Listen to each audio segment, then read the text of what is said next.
Hi there, welcome back to my channel. If you're new, my name is Mary Kate Ashley. If you're not new, thank you for coming back. Now, if you haven't already, go and support my last 3 previous videos. The links will be in the description box below.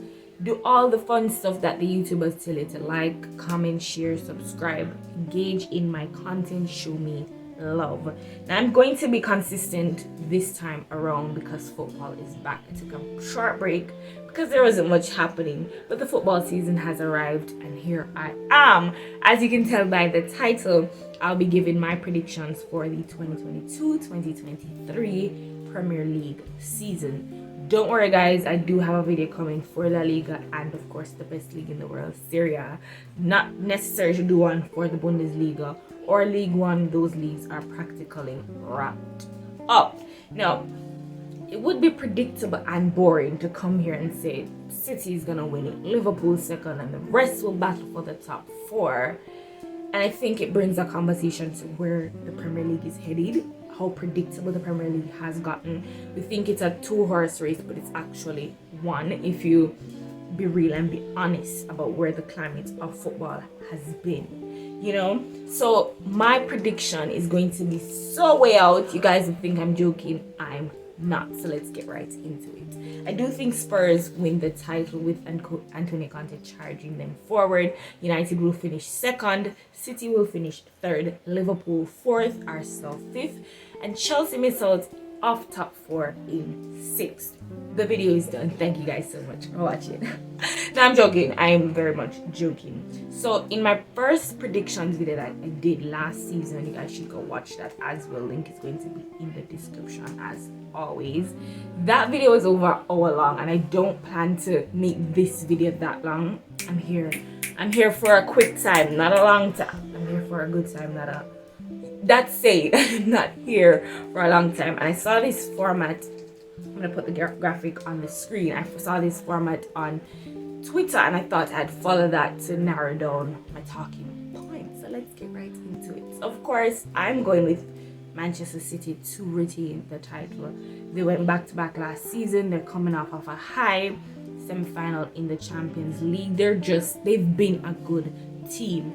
Yes, they've sold 2 important wingers, a part of their team depth, but they've also gone and got the best young striker in the world in Erling Haaland.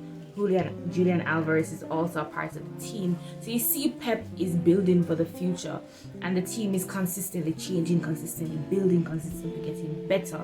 I think every preseason we see them look a little bit sluggish. At the start of the season, they don't seem like themselves. They're not patterned as the champions we know them for. But we're not to get carried away with that because come game week 5 or October, Manchester City are flying away and they are the most consistent team. So I would not look too much into that. What I'm looking at is how Pep Guardiola is a genius and he always has so many bright ideas for where he's going to take Manchester City.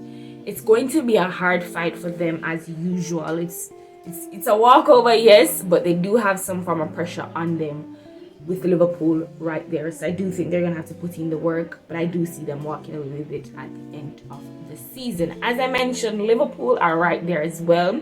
As much as I have called them losers in multiple videos and mocked their season, I can't deny that they were contenders. They were actively involved in a title race. It was down to the last minute. It was down to the wire. Why I think Liverpool won't win the title this season is their midfield. They're lacking the depth in the midfield. Yes, they have the players, but can the players stay fit?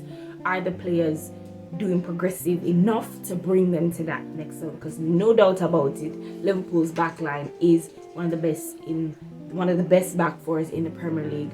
Your front 3, even losing Mane, I don't think they lose that edge. They're still going to be good. They're still going to be scoring goals and it's still going to be amazing. Klopp at the forefront, great manager who always gets the best. His team trusts him and gets the best out of him.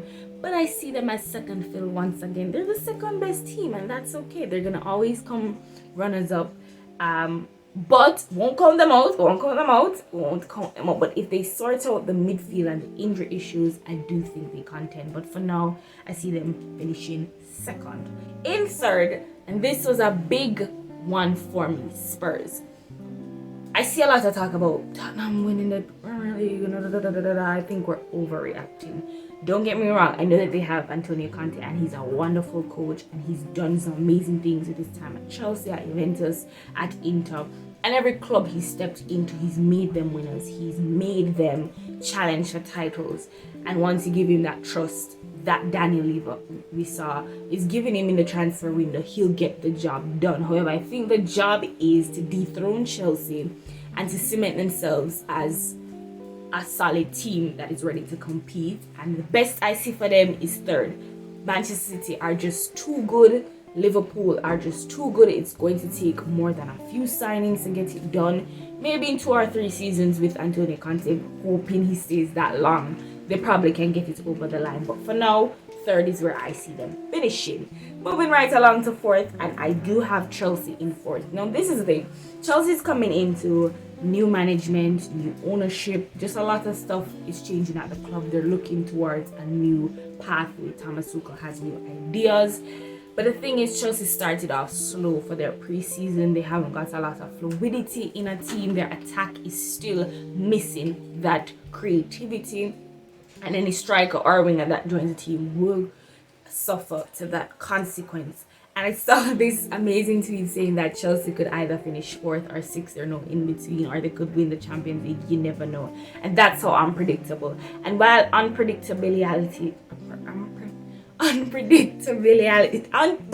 the word I'm trying to say, all of that is nice to have, to not the opponents not to know what the plan is going forward. I do think internally it can suffer for their hopes in the league.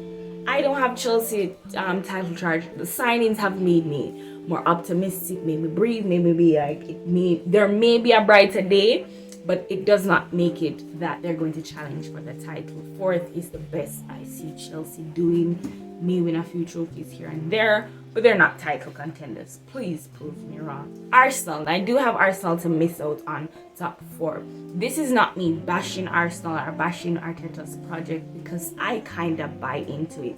I just finished watching the All or Nothing documentary, which I also am going to do a video about, so stay tuned for that. I see where he's going. The signings have made sense. They are going to progress the team further. But I do think in terms of squad depth and tactically, they lose out. The 3 teams ahead of them are just too good. And if you want to get the best of a Chelsea, you're just going to have to be the better team, which I don't think Arsenal is. I do think they can pull off a shocker this season and finish 4th, but my prediction for them is going to be another 5th finish.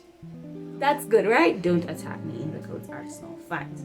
So yeah, the top 4 race is always, I think, to me, exciting than the title race, because the title race, it's City edging away, Liverpool might catch up, but the rest, it's uncertainty, it's unsure. We never know who could creep in at any given moment. You get what I'm saying? So yeah, so according to the format I'm using, the top scorer, I do have 3 candidates who can take this away. Kane. He's had a full preseason. There's no international football for him to be, not physically fit for the season. There's no transfer rumors around him. He's been having the time of his life. You can say a good vacation, and I don't think there's anything happening internally that would upset him for him not to perform. So I do think with a full season ahead of him, he's gonna come back. He's going to prove to be one of the best strikers in the Premier League. Mohamed Salah, can't leave him out of the conversations. You may not like him personally as a player, but you can't deny his goal scoring abilities, and he's gonna always be in the conversations. He's also breaking records, 6 consecutive open day matches he has scored in the Premier League. That is a golden boot with a type of behavior. So I do think this year, with a new contract as well, he's good to go. Son as well, the Kulusevski came Son trio, it is working well, it looks good. They are making all the commotions that they should, and so Son might creep in as well in the top 5, of course. Haaland, now, even though in my video I said that Haaland will not, surprise the league and do all these wonder things, I do take that back. I retract that statement. After watching his first 1 game, his official Premier League game. Preseason games don't matter, so I'm not gonna judge him based on that. But after that one game, I see brightness for him. He may not be the out and out record goal scorer, but I do see him in the top 10. Now, the breakthrough star, Julian Alvarez. Not sure what the plan is with him. I see Pep, teasing him with a few minutes here and there. I do think he's going to be one of those players that come into the Premier League and acts like he's been here for years. And I'm excited to see him more than Haaland, I might add. The Overachievers. So I do have 3 clubs here. Newcastle United 1. Newcastle has not been doing a lot in the transfer market, but it's a slow rebuild for them. They don't have to do it all at once. It takes time. I'm giving Eddie Howe a long-term contract. He's a very good coach. He knows what he wants. His attacking patterns as well are well. His defensive setup is also well. So they are going into a right direction with him. I do think the aim now is to at least get a Conference League spot or a Europa spot. Let's see how that goes. Crystal Palace had a dodgy start so far, but we're not judging that because there's still so many games left to play. But Crystal Palace has a great team going for them. I do think in the midfield they miss Gallagher very much, a ball progressive midfielder and also someone who can, retain the ball, doing all these things. And their front 3 also may have a bit of a, engine problem. They're a bit slow and starting off. So, but I do think Palace has something for us this season. Last but not least, Brentford. Brentford in this transfer window. I'm sweating. The time is hot. Guys, can I just pause and say, I think this would be the best weather to have the World Cup. We're all hot, we're all complaining. It is just a lot. But back to what I'm saying, Brentford has gone and done a lot in the transfer market. Some young, interesting talents. And you wonder, what is Thomas Frank's position with this team? While I do think they did well enough not to be relegated back into the championship after their promotion, I do think now it's about climbing the ladder, finishing higher. Finishing mid-table would do them well. The Underachievers also have 3 teams here listed as well. Manchester United. Now I do think it's going to take more than Ten Hag and a few okay signings to get Manchester United back to the top. I do think there's going to be a lot of struggles for them, and if they 1 don't win the Europa League, 2 don't finish top 4, that's going to be an underachieving season. I have Chelsea, even though I have Chelsea finishing 4th actually, that's going to be an underachieving. Chelsea has such a good squad, a good manager, and they fail to win domestic trophies and fail to contend, which is impossible.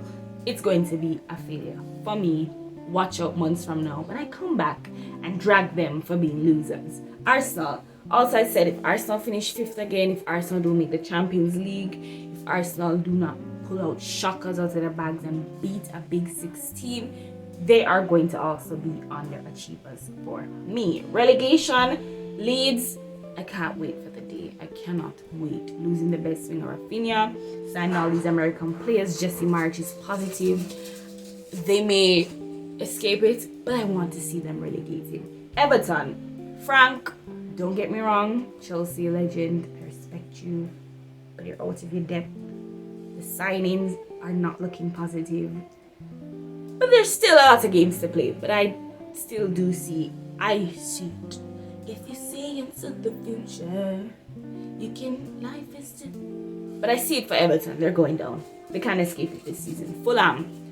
It was either Fulham or Bournemouth, but I do think Fulham is going. They did well in the Championship. There's so much hype around them to come and replicate that in the Premier League. They might not make it. They might not. Don't take my word for it. And last but not least is signing off the season.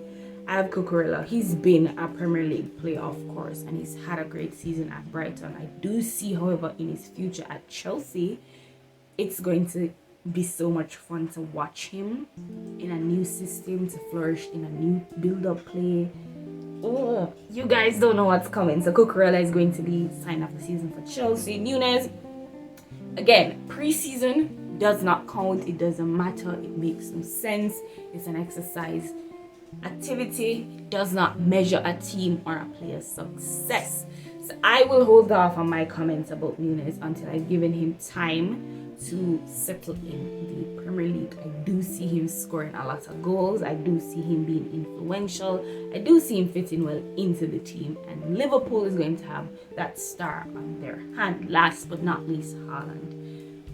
It's going to be exciting to have his personality, his abilities, and his, just all around. He's a very interesting character as a player, as a person. And I think for City, it will bring them glory. So yeah, that's my prediction, guys. Tell me if there's anything you guys disagree with, and I'll probably make a tier list of all that I've just said, or some form of system so you guys can read it better. But thank you guys so much for watching my video. Keep out and look for the rest. Look for more from me. Thank you guys so much for supporting me.